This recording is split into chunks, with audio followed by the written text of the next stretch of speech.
Bonjour, je m'appelle Nathalie Yamb et je viens devant vous aujourd'hui avec ma crinière naturelle déployée parce que nous sommes en mode combat. Depuis quelques jours, on entend parler de violences horribles en Haïti. J'ai même vu des titres de journaux anglo-saxons mettre en avant que des gangs de cannibales régnaient maintenant sur la première république noire du monde. Alors aujourd'hui, on va aller regarder ce qui se passe vraiment en Haïti et on va en profiter pour déconstruire le narratif occidental sur la situation, un narratif qui est malheureusement trop souvent repris sans discernement par des influenceurs ou des analystes de la diaspora qui se satisfont de la propagande que les médias mainstream diffusent. On s'intéresse aux événements au Tchad, au Sénégal, au Sahel, en RDC. On s'émeut de ce qui se déroule à Gaza et on oublie totalement de parler de ce qui se passe en Haïti. Pourtant, c'est exactement ce qui se passe chez nous, ici, en Afrique. C'est le même mode opératoire, ce sont les mêmes acteurs, ce sont les mêmes marionnettistes qui tirent les ficelles en coulisses pour exactement les mêmes raisons. Et si depuis 1800 longtemps là-bas, on avait bien observé ce qui se déroule en Haïti à Saint-Domingue, comme ça s'appelait à l'époque, on aurait pu anticiper beaucoup de choses et déjouer beaucoup de pièges chez nous, en Afrique.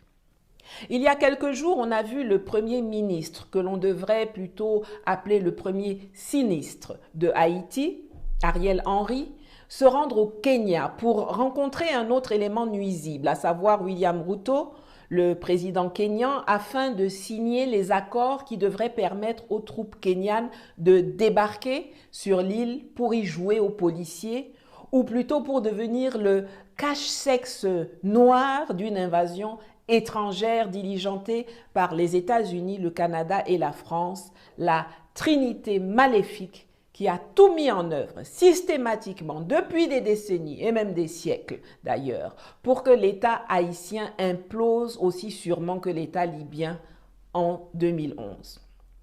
Et alors que cet imposteur ou cet imposé de Ariel Henry s'apprêtait, nous dit-on, à revenir en Haïti, des gangs ont attaqué des commissariats, bloqué l'aéroport et surtout pris d'assaut les prisons dans l'île, dont le pénitencier national à Port-au-Prince, pour libérer près de 4000 prisonniers, eux-mêmes pour la plupart membres des 10 gangs. Vu du dehors, on pourrait penser que les gangs et Ariel Henry sont dans un antagonisme qui peut dégénérer en guerre civile. Si Ariel Henry pas démissionné, si la communauté internationale là continue à supporter Ariel Henry, il a mené nous directement dans une guerre civile et qui a débouché sur un génocide. Mais ce n'est pas tout à fait ça. Car quand on regarde en coulisses, on se rend compte qu'aussi bien les criminels dans la rue que le laquais politique Ariel Henry ont les mêmes donneurs d'ordre. La trinité maléfique USA, Canada, France. Pour ceux qui ne le savent pas, une partie des principaux gangs haïtiens a été fédérée en une coalition criminelle qu'on appelle G9 Famille et Alliés, avec à sa tête un ancien policier devenu gangster nommé Jimmy Cherizier, alias Barbecue, sous l'impulsion de cette femme, une diplomate américaine, Hélène Lalime, qui a dirigé le bureau intégré des Nations Unies en Haïti jusqu'en mars 2023, et qui était l'âme damnée, la voix dans l'oreille de l'ex-président Jovenel Moïse, assassiné chez lui en juillet 2021, quand il a cessé d'être utile, ou plutôt quand il a eu des velléités de résistance aux ordres venus de ses patrons et de leurs relais locaux, le Corps Group. Il y a aussi une autre grosse coalition de gangsters appelée GPEP, à laquelle appartient Vitellum Innocent, qui porte très mal son nom, et qui, lui, est aujourd'hui sur la liste des 10 personnes les plus recherchées par le FBI, car il s'est plu à zigouiller une otage américaine en 2022. Il faut savoir qu'en Haïti, il n'y a plus de députés, il n'y a plus de sénateurs, il n'y a même plus de président depuis l'assassinat de Jovenel Moïse. Il n'y a que le Premier ministre et quelques ministres qui font semblant de diriger, alors qu'en réalité ce sont des marionnettes aux ordres de puissances étrangères et aussi aux ordres de la bourgeoisie locale qui contrôle toutes les activités économiques, tous les trafics et même les coups d'État. Les voici. Vous remarquez quelque chose? C'est vachement local, non? Ariel Henry, dont les mêmes veulent aujourd'hui se débarrasser après l'avoir bien utilisé, devrait se considérer heureux d'être en exil au Porto Rico depuis quelques jours. Au moins, il est en vie. C'est le moment de rappeler à tous ceux, que ce soit en Haïti ou en Afrique, qui se mettent avec zèle et enthousiasme au service des colons, qu'ils finissent toujours comme des Kleenex, jetés après usage. Aujourd'hui, le pion Ariel Henry a fini de servir. Pour s'en débarrasser, on a activé le pion barbecue. Et on se prépare déjà à faire entrer en scène le nouveau pion politique qui va continuer de dérouler l'agenda d'assujettissement permanent d'Haïti. Peut-être est-ce Guy Philippe, cet ancien chef de la police formé par les forces spéciales américaines, qui a participé au coup d'État contre Jean-Bertrand Aristide en 2004, qui est revenu sur l'île en décembre 2023 après quelques années passées en prison aux États-Unis pour trafic de drogue, trafic pour lequel il a plaidé coupable.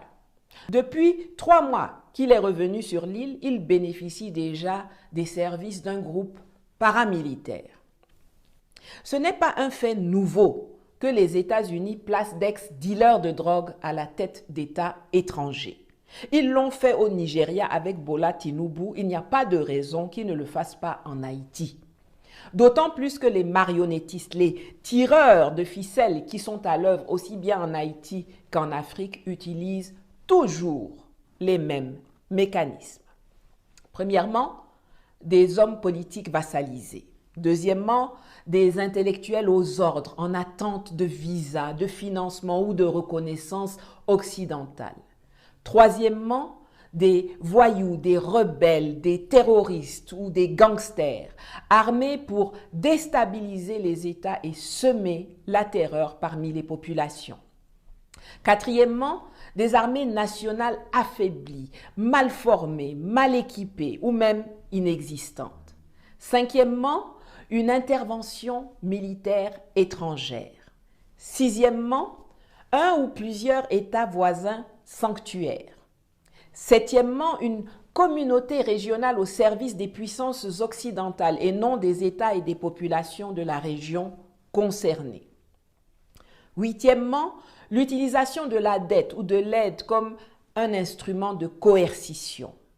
Neuvièmement, la propagande et la désinformation. Et dixièmement, l'utilisation de l'ONU, du Conseil de sécurité et de toutes les institutions issues de la Deuxième Guerre mondiale où la solidarité occidentale à toute épreuve s'exerce pour maintenir les pays concernés sous tutelle.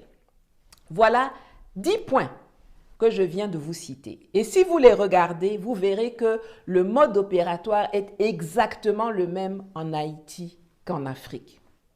Les hommes politiques vassalisés comme Ariel Henry ou avant lui Jovenel Moïse, Michel Martelly, Gérard Latortue, etc. ont leurs jumeaux ici en Afrique avec les Macky Sall, Alassane Dramane Ouattara, Patrice Talon, Umaro Sissoko Embalo, Bola Tinubu, etc. Et ceux qui sont récalcitrants sont dégagés ou liquidés. Bertrand Aristide, écarté par un coup d'État sponsorisé par la Trinité maléfique en 2004, peut venir témoigner, à la différence de Jovenel Moïse qui repose 6 pieds sous terre. Et les Occidentaux ont sponsorisé et continuent de sponsoriser les groupes armés terroristes comme le MNLA, la CMA et autres qui déstabilisent le Mali, le Burkina et le Niger, alors qu'en Haïti, ce sont des gangsters comme Barbecue et son G9 qui sont mis à contribution.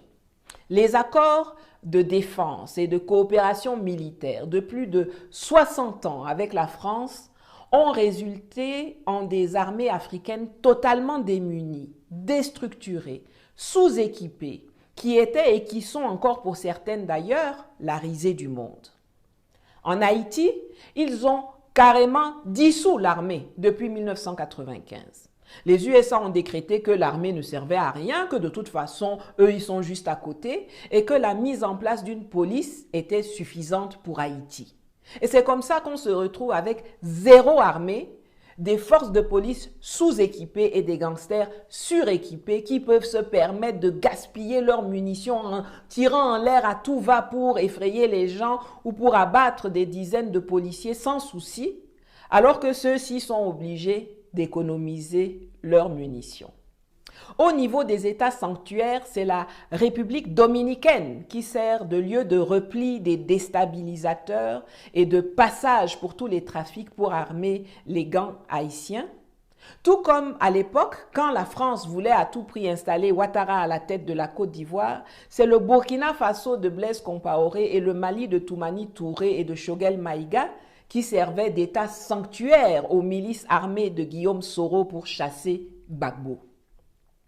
Par une ironie dont l'histoire a le secret, aujourd'hui, 20 ans plus tard, c'est la Côte d'Ivoire d'Alassane Dramane Ouattara qui, avec le Bénin, sert d'État sanctuaire pour déstabiliser le Mali, le Burkina et le Niger. En Afrique centrale, c'est le Tchad qui sert d'État sanctuaire à la déstabilisation du Centrafrique et le Rwanda à celle de la RDC. La toxique CEDEAO en Afrique de l'Ouest, son pendant nuisible dans les Caraïbes, c'est la CARICOM, la Caribbean Community. Et le pendant de l'Union africaine, c'est l'Organisation des États américains. De la même façon qu'ils ont collé la MINUSTA dans les dents des Haïtiens, la mission des Nations Unies pour la stabilisation en Haïti jusqu'en 2017, de la même façon, ils ont déployé la MONUSCO, la MINUSMA, la MINUSTA, l'opération Serval, l'opération Barkhane, l'opération Licorne, l'opération Sabre, l'opération Turquoise en RDC, au Mali, en RCA, en Côte d'Ivoire, au Burkina. Et ces gens-là se comportent pareil. Ils viennent pour violer les enfants et les femmes, distribuer les maladies, piller les ressources, tuer les populations, mais jamais pour éradiquer les faiseurs de troubles. Parce que ce sont les États qui les envoient qui sont les faiseurs de troubles et les parrains des milices, des terroristes et des gangsters. J'avais fait une vidéo sur l'ONU et son mode opératoire. Je vous la mets quelque part ici à l'écran. À la fin de celle-ci, allez la regarder si ce n'est pas déjà fait. Le schéma est toujours pareil. Ils n'inventent rien, ils répètent les mêmes choses partout. L'histoire a prouvé que les interventions militaires étrangères en Haïti n'ont jamais eu pour but d'aider les Haïtiens. L'objectif a toujours été de les spolier, de maintenir la domination étrangère sur l'île et d'empêcher la prospérité des Haïtiens et la stabilité du pays. Toujours. Les Haïtiens sont donc fondés de ne pas vouloir voir débarquer chez eux des zozos kenyans qui viennent soi-disant les aider alors qu'ils sont même pas capables de s'aider eux-mêmes au Kenya là-bas ou d'aider la RDC voisine. En septembre 2022, il y avait 13 000 policiers en Haïti. Bon, comme on les tue comme des mouches, peut-être qu'aujourd'hui ils sont 12 000 ou 10 000. Vous pensez que ce que 10 000 policiers haïtiens ne peuvent pas faire, c'est 1000 policiers kenyans qui vont venir faire? Si la communauté internationale voulait aider Haïti, elle enverrait des armes de guerre à la police haïtienne pour leur permettre d'éradiquer tous les voyous qui sont là-bas. Mais comme au Mali, comme en RDC, comme en RCA, elle ne le fera pas parce que ce n'est pas son objectif. L'objectif de la communauté internationale, c'est de maintenir le désordre et de maintenir Haïti comme les autres États sous tutelle. Pourquoi? Parce qu'il faut punir ad vitam aeternam ceux qui ont eu l'audace de fesser l'armée impériale française en 1803 à Vertières et de devenir la première république noire du monde, alors que les Noirs étaient jusqu'alors cantonnés au rang d'esclaves et de serviteurs. Parce qu'ils ont peur qu'on leur réclame des comptes et des réparations pour les vols, les pillages, les spoliations et les rançons qu'ils ont extorqués au cours des années et des siècles passés. Parce qu'il y a des ressources qu'ils convoitent. Après l'Afrique du Sud, Haïti serait la deuxième plus grande réserve d'iridium du monde, un métal rare et nécessaire à la technologie et aux télécommunications. En République dominicaine, il y a de l'or, de l'argent, du cuivre, du nickel, du fer qui sont exploités. Vous pensez que les gisements s'arrêtent comme par magie à la frontière haïtienne, alors que les deux pays sont sur un même lopin de terre au milieu de l'océan? Come on! Je voudrais maintenant m'adresser à mes frères et sœurs d'Haïti. Je voudrais vous dire qu'on pense à vous, qu'on souffre pour vous, qu'on souffre avec vous. Vous êtes nombreux à me suivre et je sais que vous savez que nous sommes nous-mêmes aujourd'hui sur le continent africain en plein milieu d'une lutte de libération pour nous débarrasser des mêmes sauvageons, des mêmes barbares, des mêmes larbins qui vous martyrisent, vous pillent, vous poussent à mourir de faim ou à mourir sous les balles des voyous qu'ils financent. Les vrais cannibales, ceux qui mangent nos vies, ceux qui mangent nos morts, ceux qui dévorent nos vivants, qui nous dévorent vivants, c'est eux. Notre chance à nous, c'est que nous avons des Assimi Goïta, des Ibrahim Traoré, des Abdraman Tiani, ces vaillants militaires qui ont décidé de prendre en main le destin de nos pays, de nous sortir de l'enfer de la domination occidentale en affrontant directement le colon sur le terrain militaire, diplomatique, économique, culturel et politique, et en concluant des partenariats stratégiques qui nous permettent de nous émanciper petit à petit, lentement, mais sûrement. Je ne sais pas combien de temps ça prendra pour que nous soyons totalement débarrassés de ces sangsues américaines et européennes. Mais je veux que vous sachiez que je ferai tout ce qui est en mon pouvoir pour convaincre nos dirigeants de vous aider dès que nous serons en situation de le faire. En attendant, vous devez vous arranger pour faire arriver au pouvoir un patriote haïtien qui va, sans peur, vous mener à la liberté. N'oubliez jamais, vous êtes les nègres marrons, vous êtes les descendants de Dessalines, de Macandal, de Boukman, de Fatima, de Toya. Vous avez déjà réussi à les battre. Vous pouvez de nouveau le faire. Résistez, résistons. N'oubliez pas, s'il vous plaît, de vous abonner, de mettre un pouce debout, de partager cette vidéo avec vos contacts et sur vos réseaux et de commenter, surtout pour mes amis haïtiens, afin de fournir encore plus de contexte et d'explications à vos amis qui vous suivent de partout dans le monde sur cette chaîne. Et si vous le pouvez, merci également de contribuer à mes cagnottes dont les liens sont inscrits plus bas, afin de me permettre de continuer à produire du contenu éducatif. Merci et à bientôt.